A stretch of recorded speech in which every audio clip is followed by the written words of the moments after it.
रुपए एडवांस चाहिए। चपरासी रामचंद्र ने चाय का प्याला अकाउंटेंट की टेबल पर रखते हुए कहा, अभी पिछले हफ्ते ही तो 3000 रुपए एडवांस लिए, इस हफ्ते दोबारा? पूरी तनख्वाह तो ऐसे उड़ जाएगी तुम्हारी।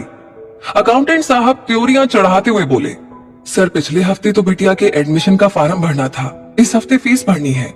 रामचंद्र की आंखों में सुनहरी चमक देख अकाउंटेंट साहब ने ऊंची आवाज में डांटा, तो अगला महीना फाकों में काटोगे क्या? बेटी के लिए अपनी तनख्वाह कौन ऐसे उड़ाता है भला? ना सर, बेटी हो या बेटा है तो मेरे बच्चे ही ना, अगले महीने की चिंता रब करेगा। रामचंद्र के स्वर में निश्चिंतता थी। हाँ, बेवकूफ कहीं का। चाय का प्याला होठों से लगाते हुए अकाउंटेंट साहब मन ही मन बुदबुदाए, महेश, रामचंद्र को मेरे कैबिन में भेज दो। अपने कैबिन की शीशे से यह नजारा देख बड़े साहब ने अकाउंटेंट साहब को टेलीफोन पर कहा, जाओ, बड़े साहब अंदर बुलाते हैं, अब वही सीधा करेंगे तुम्हें। अकाउंटेंट साहब की धूर्तता उनकी आंखों में उतर आई। नमस्ते साहब। बड़े साहब की कैबिन में दाखिल होते हुए रामचंद्र ने घबराहट से कहा, नमस्ते, एडवांस चाहिए तुम्हें? बड़े साहब की रौबीली आवाज कैबिन में गूंजी। जी, बेटी की पढ़ाई के लिए साहब, पढ़ने में उसकी बहुत रुचि है, बड़ी अफसर बनना चाहती है। रामचंद्र की आवाज लड़जा गई। बड़े साहब विचार मग्न हो गए। कमरे में घोर सन्नाटा पसर गया। साहब, एडवांस मिल जाता तो?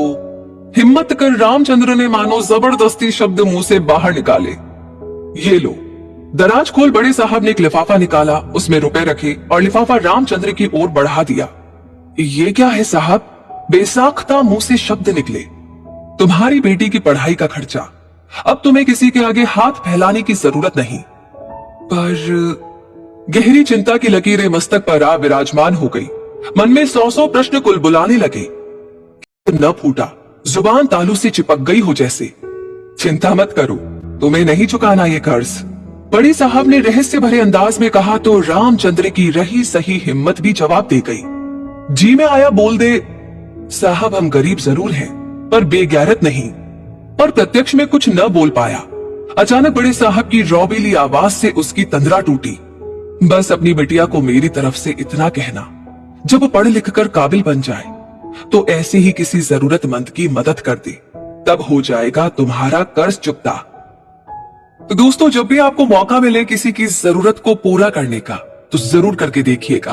और हाँ, अगर ये वीडियो अच्छी लगी हो तो इसे शेयर जरूर करें और वीडियो से आपको क्या सीख मिली कमेंट बॉक्स में लिख करके अपनी राय हमारे साथ जरूर शेयर करें। और ऐसी ही और वीडियोस देखते रहने के लिए हमारे पेज को फॉलो करना न भूलें। धन्यवाद।